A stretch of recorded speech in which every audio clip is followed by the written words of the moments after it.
Olá a todos, como é que estamos? Sou eu novamente, Helder de Araújo, canal Luz, no fim do túnel, hoje 29 de maio de 2024. É uma quarta-feira, estamos no litoral paulista em Santos, agora são 8 horas e 10 minutos da manhã em Santos. Um dia de sol, talvez aí 18 graus, temperatura bastante tranquila, o céu limpo, o mar lindo e plácido como sempre. Falaremos hoje, um vídeo que eu já tinha prometido aos seguidores do canal, sobre a geopolítica do Brasil.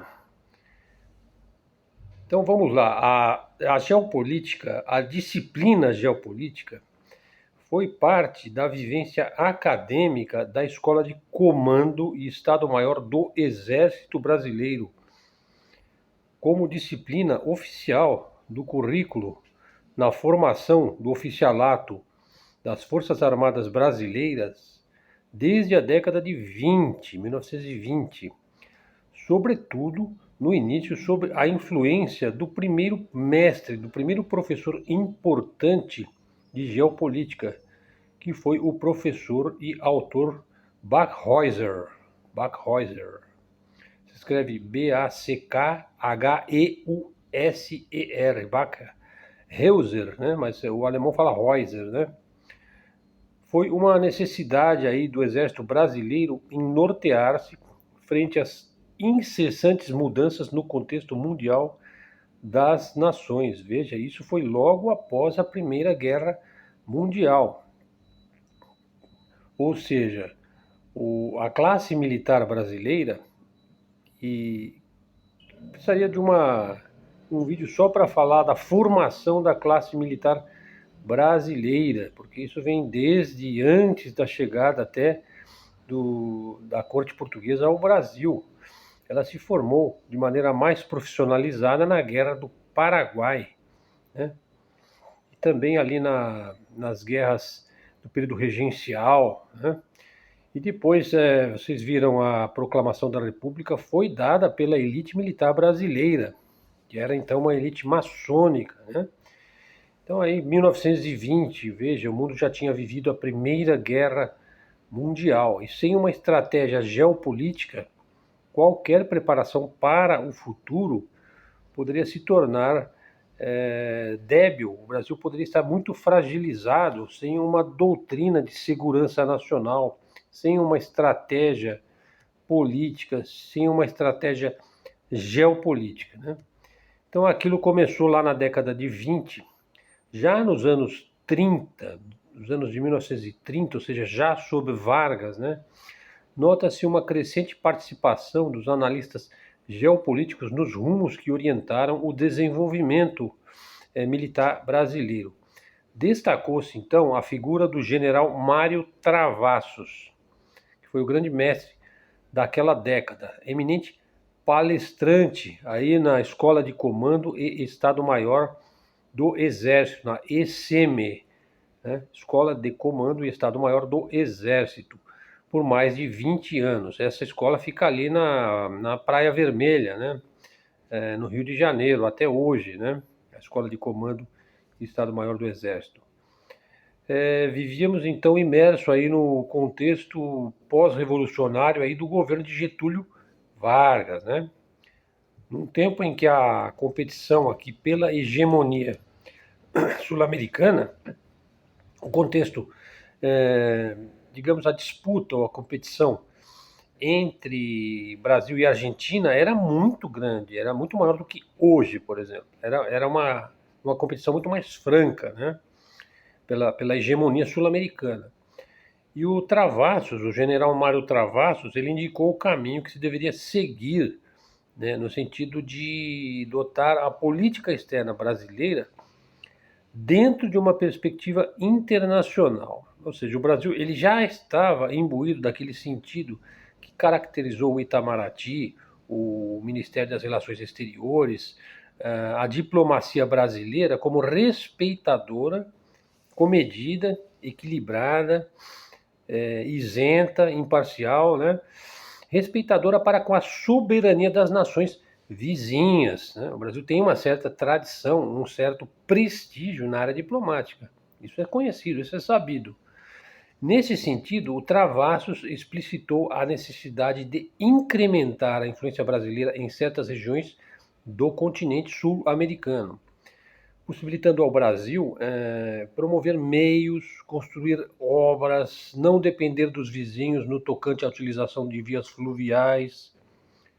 Pois assim o era, por exemplo, na Bacia do Prata. Vamos entender essa questão, pessoal. Promover meios, por exemplo, meios compartilhados, né, entre países, entre nações, construir obras. Pense, por exemplo, na usina hidrelétrica de Itaipu, que é feita de parceria do governo do Brasil e do Paraguai, né? Então, por exemplo, você depende do seu vizinho aí, por exemplo, para administrar um recurso de engenharia hídrica, né? Então você precisa, no tocante à utilização de vias fluviais, você precisa estar em boas relações com os vizinhos, né? Então o Brasil desenvolveu aí políticas de integração, de colaboração e superou certas desconfianças geopolíticas. E o Brasil sempre procurou apontar, há que se destacar isso, para um crescimento harmonioso de longo prazo dentro da América Latina. Acho que isso também alçou o Brasil a uma posição de liderança quase que natural dentro da América Latina, dada a sua predisposição e disposição de se integrar, né, e de se unir, né, e de unir esforços, né.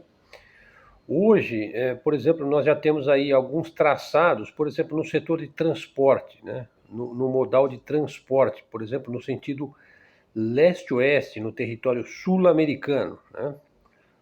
Então você teve lá, quando eu falei, por exemplo, da geopolítica da Amazônia, eu citei a Perimetral Norte, a própria Transamazônica e outras rodovias, né? Isso veio da visão do Travassos, né? Da necessidade de... Aí tem um conceito geopolítico que é o conceito da vertebração, de vértebra, de ligação, né? Quase que de uma artéria, de uma veia, né? Porque sabe, a vértebra é aquela parte da coluna, né? Aquelas vértebras todinhas lá, bem delineadas, bem encaixadas umas nas outras, né? Então veja, essa analogia aí com a ligação que vai integrar os países da América do Sul, né? Os 12 países da América do Sul. Então você surge lá, já naquela época, a iniciativa para a integração da infraestrutura regional sul-americana, da sigla IIRSA, Iniciativa para a Integração da Infraestrutura Regional Sul-Americana. Isso foi fruto da compreensão do Travassos, da geopolítica da região sul-americana. Então, o Travassos, o general Travassos, foi o primeiro brasileiro aí a conceber uma visão mais detalhada da estrutura sul-americana. E ele expôs aí de uma forma mais clara as condições que influem na organização das infraestruturas da região sul-americana. Isso é uma preocupação geopolítica, né? E facilitou o estabelecimento de políticas onde você tem a necessidade de partilhar recursos comuns, né?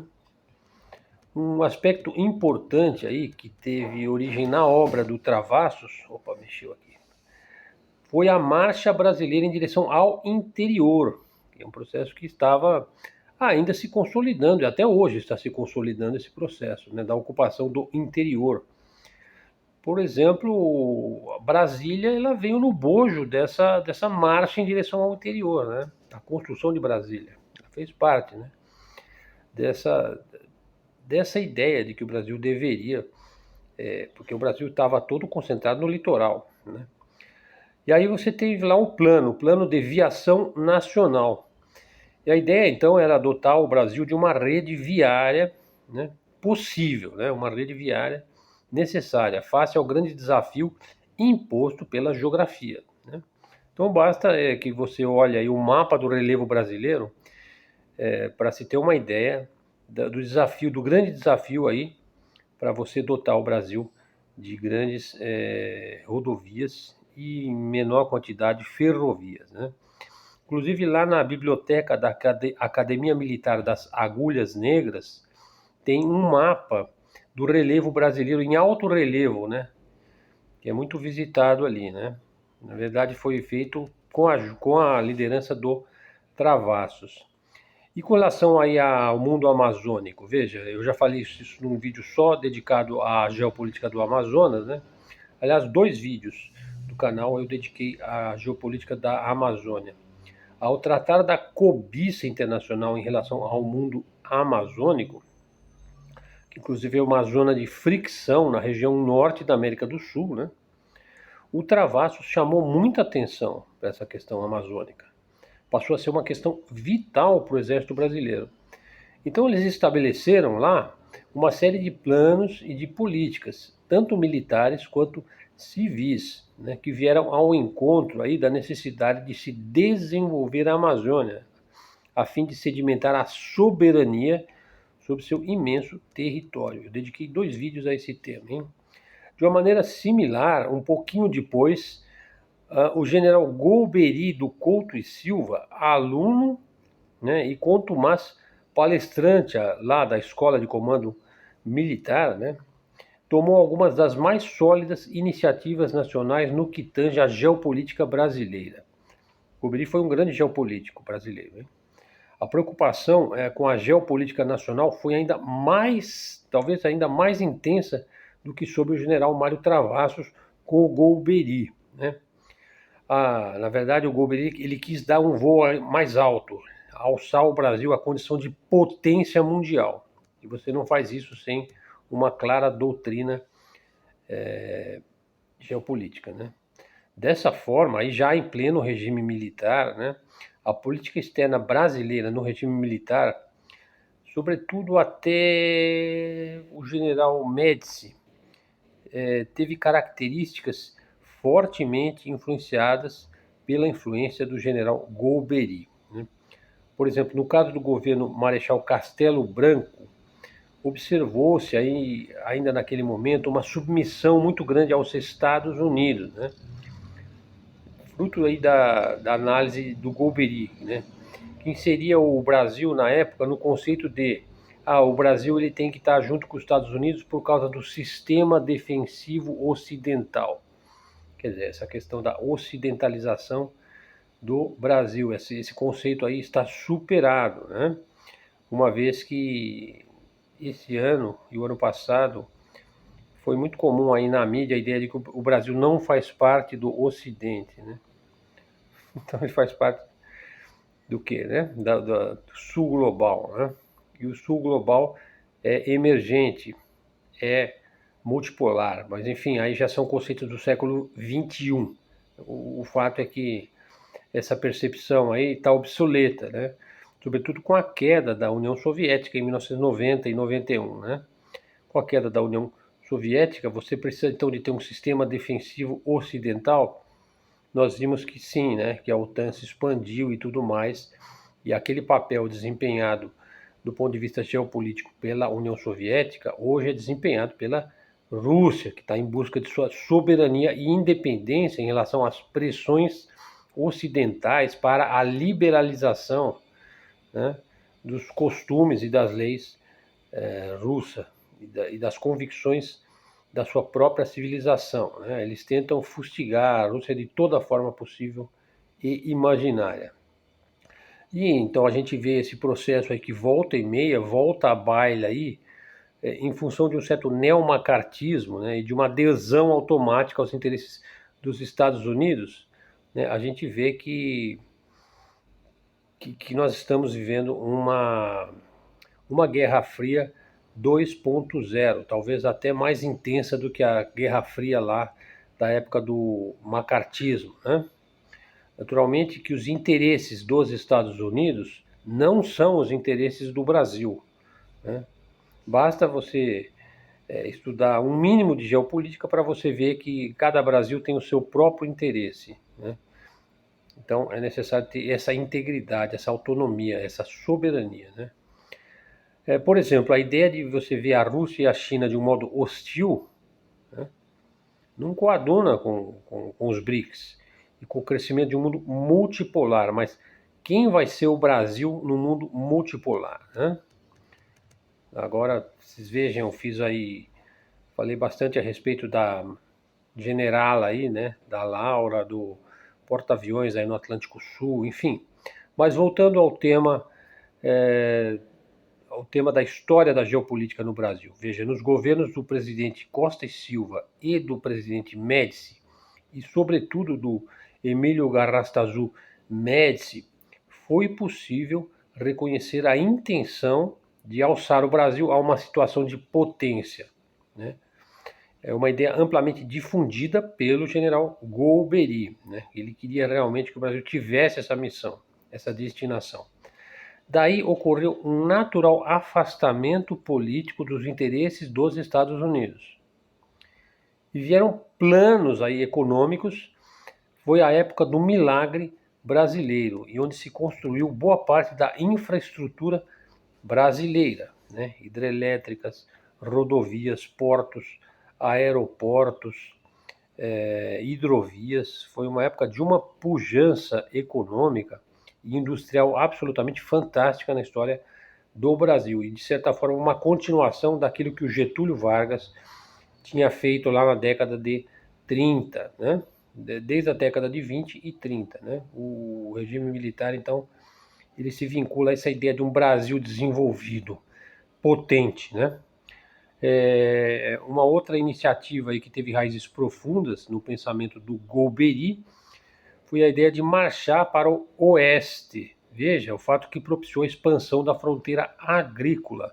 Nós não teríamos um agronegócio pujante sem essa ideia, né, do Golbery, de expandir a fronteira agrícola para o Cerrado, né, e a região centro-oeste, que vai desde o norte do Paraná, Mato Grosso do Sul, o sul do Mato Grosso, e toda a parte sul e central da região centro-oeste, né, até Brasília praticamente. Vai desde o Paraná até praticamente o meio do Brasil, já ao sul da floresta amazônica. O fato é que a Golbery sempre incomodou o fato de o Brasil possuir uma fronteira oca, vazia. E sua política para o desenvolvimento nacional passou pela expansão da área de desenvolvimento aí do famoso Triângulo São Paulo, Belo Horizonte, Rio de Janeiro para o oeste, né? Que eu abordei isso daí no vídeo da política da Amazônia, né? E foi isso o que facilitou muito essa expansão, foi a própria criação de Brasília, né? As políticas públicas aí adotadas pelos governos militares com relação à ocupação econômica da região centro-oeste e também do sul da Amazônia, a Amazônia meridional, se apoiaram em boa parte nessa visão do general Golbery de se proceder ao desenvolvimento nacional através da construção do que ele chamou de um arco de desenvolvimento. Os seus reflexos podem ser vistos hoje na gigantesca produção agropecuária do centro-oeste brasileiro. Então nós devemos isso aí ao regime militar, né, e ao projeto de desenvolvimento aí do Cerrado brasileiro em região agrícola cultivável para grande produção, né, do agronegócio. Outros reflexos aí dessas políticas são a implementação da Zona Franca de Manaus, que aumentou a capacidade econômica e povoou, né, de uma maneira modesta, mas efetiva, o estado do Amazonas. E se instalou ali inúmeros pelotões especiais de fronteira, também um assunto do vídeo sobre a geopolítica da Amazônia, nas longínquas fronteiras amazônicas, e a construção de obras rodoviárias e ferroviárias.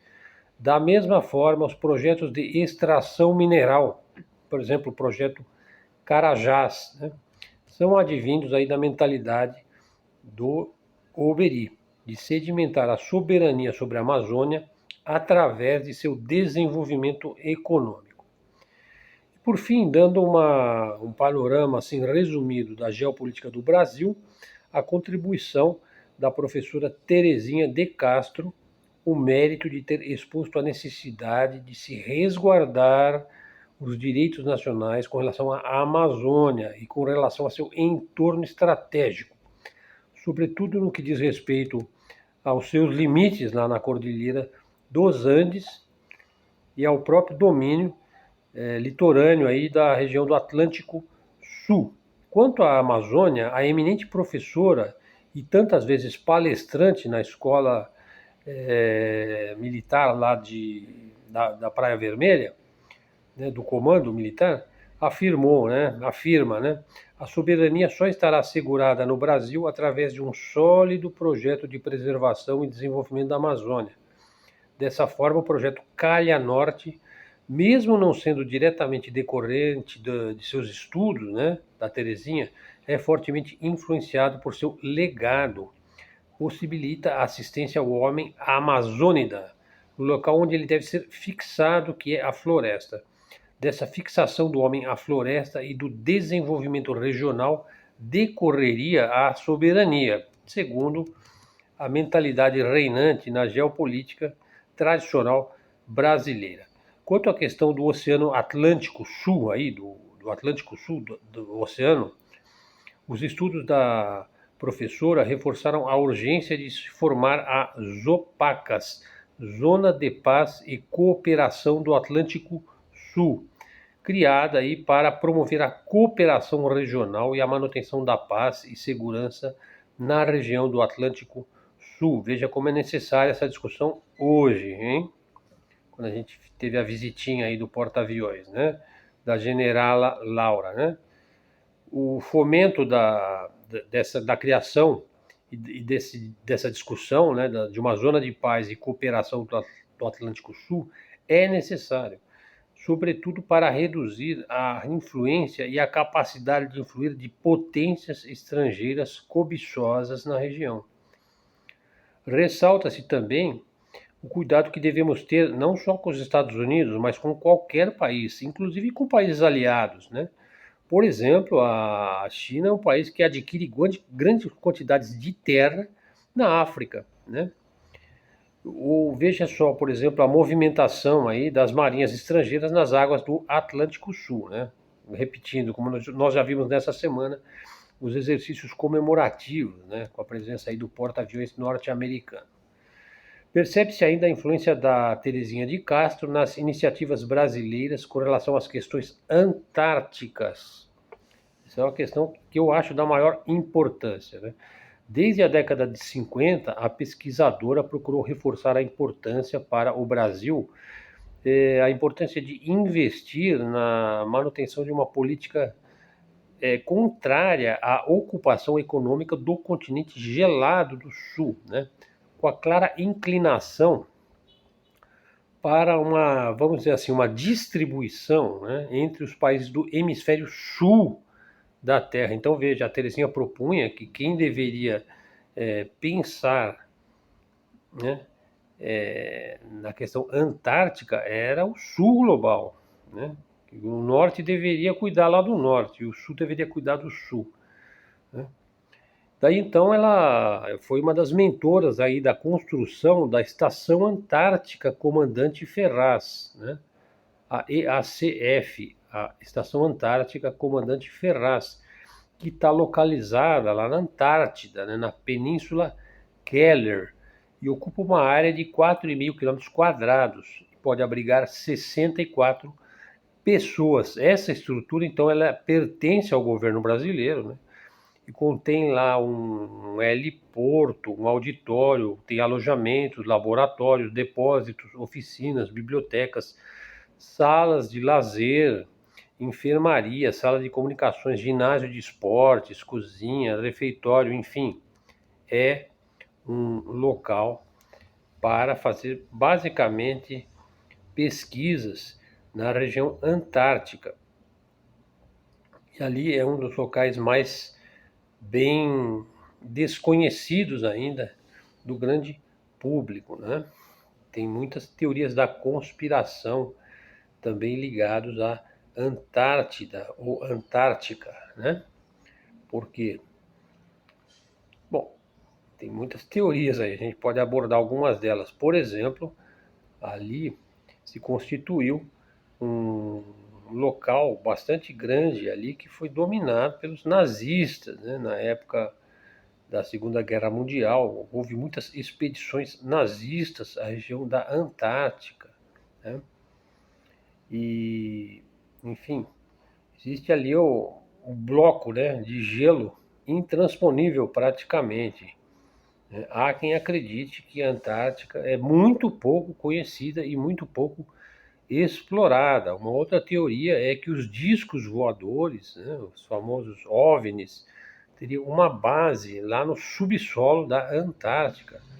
Uma outra teoria, a teoria da Terra Oca, né, que ali haveria uma abertura, né, para a parte interna, né, por baixo aí da crosta terrestre poderiam haver regiões, né. Outras teorias é que existiriam cidades míticas, né, como Shambhala, enfim, tem uma série de coisas estranhas aí, e, ou que não se quer divulgar, ou se divulga de uma maneira muito pitoresca, quase que ficcional, mas certos documentos são importantes. A gente pode fazer um vídeo sobre essa questão da Antártida, né? Bom, pessoal, o vídeo ficou com 26 minutos.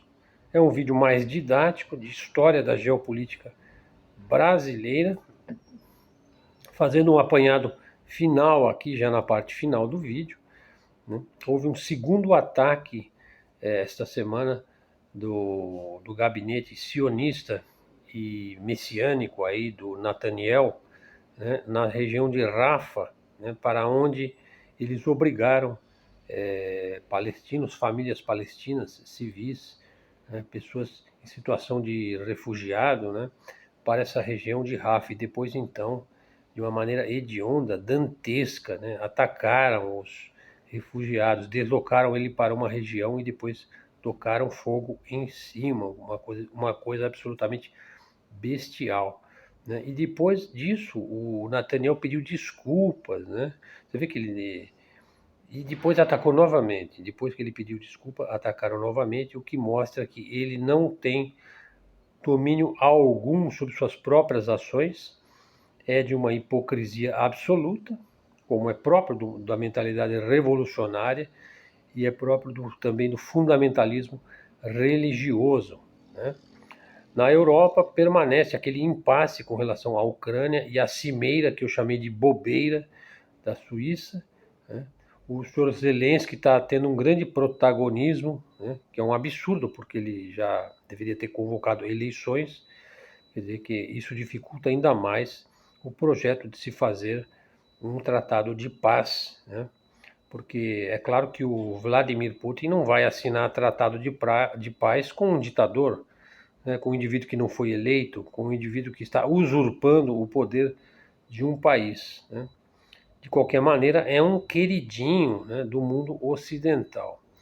E lá o Joe Biden está mais preocupado com suas eleições, ele não vai na bobeira lá da Suíça, né? Esperemos para ver. Aqui no Brasil houve uma grande vitória aqui no nosso Congresso Nacional.